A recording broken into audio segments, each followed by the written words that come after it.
तो वहाँ से चलवे किए। तो गाड़ी घोड़ा नहीं था। गाड़ी घोड़ा भी नहीं था, नदी में पानी पार होकर तो था, बंदी से कोई संबंध नहीं था। ये हिंसा का तांडव और मौत का खेल बंद होना चाहिए।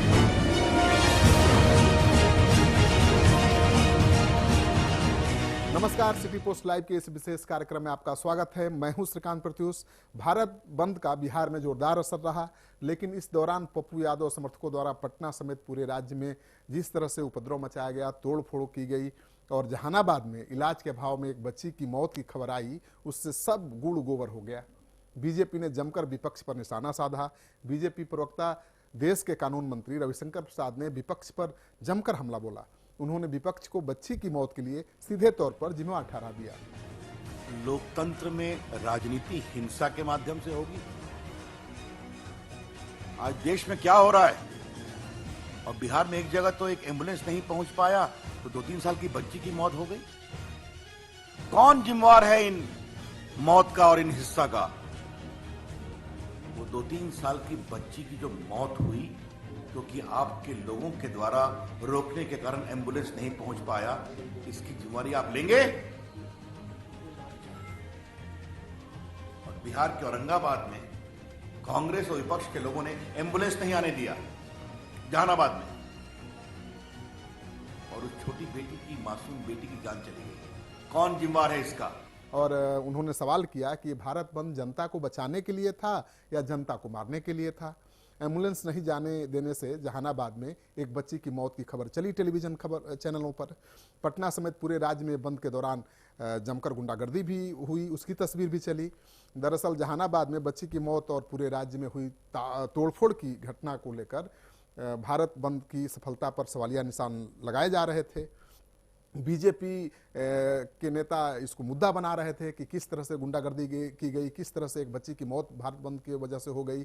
लेकिन बीजेपी की हवा बिहार सरकार के एक अधिकारी ने ही निकाल दी।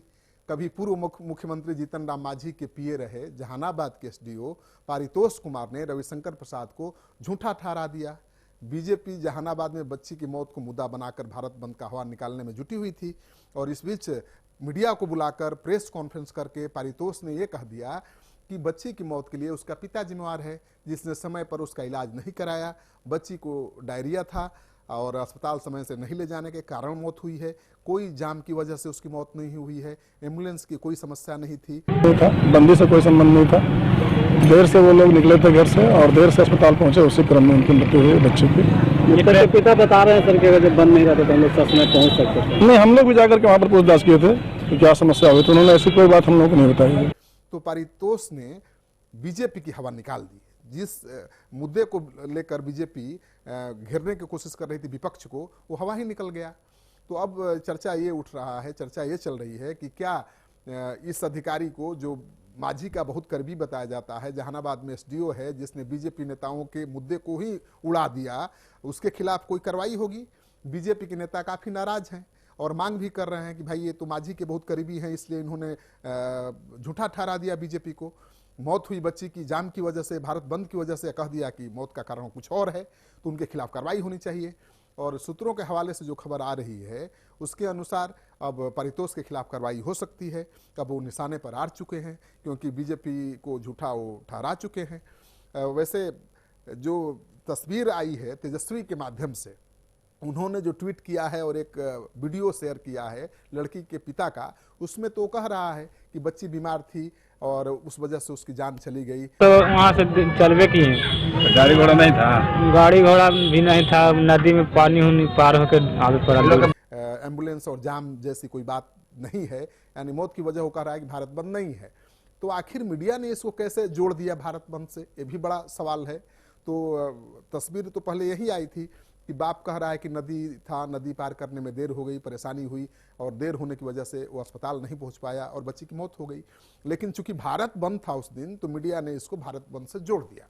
और जैसे ही मीडिया ने भारत बंद से इस मौत को जोड़ा, फिर क्या था, बीजेपी को बहुत बड़ा मुद्दा मिल गया, उसने लपक लिया और उसने विपक्ष की घेराबंदी भी शुरू कर दी। लेकिन फिर विपक्ष की तरफ से कहिए या फिर बीजेपी की हवा बिहार सरकार के एक अधिकारी ने ही निकाल दी, ये बयान देकर कि बिल्कुल उसकी मौत की वजह भारत बंद और जाम नहीं है।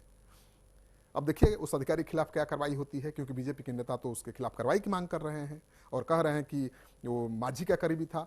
दरअसल अधिकारियों की मजबूरी है, कभी भी कहीं भी उनकी पोस्टिंग हो सकती है, कभी माझी के साथ हो सकते हैं, कभी नीतीश कुमार के साथ हो सकते हैं, कभी सुशील मोदी के भी साथ हो सकते हैं, उसमें उनका तो कोई दोष नहीं है। लेकिन लगता है कि माझी के साथ रहना ही इनके लिए आफत बन गया है और अब उस वजह से निशाने पर आ सकते हैं। देखिए क्या होता है, क्या कार्रवाई होता है, आगे जो भी होगा हम आपके लिए लेकर हाजिर होंगे। आपको हमारी ये खबर अच्छा लगे तो दोस्तों के साथ शेयर करिए, हमारे यूट्यूब चैनल को सब्सक्राइब करिए और बेल आइकन दबाना बिल्कुल मत भूलिए, तभी आपको ताज़ा तरीन खबरें मिलेंगी। नमस्कार।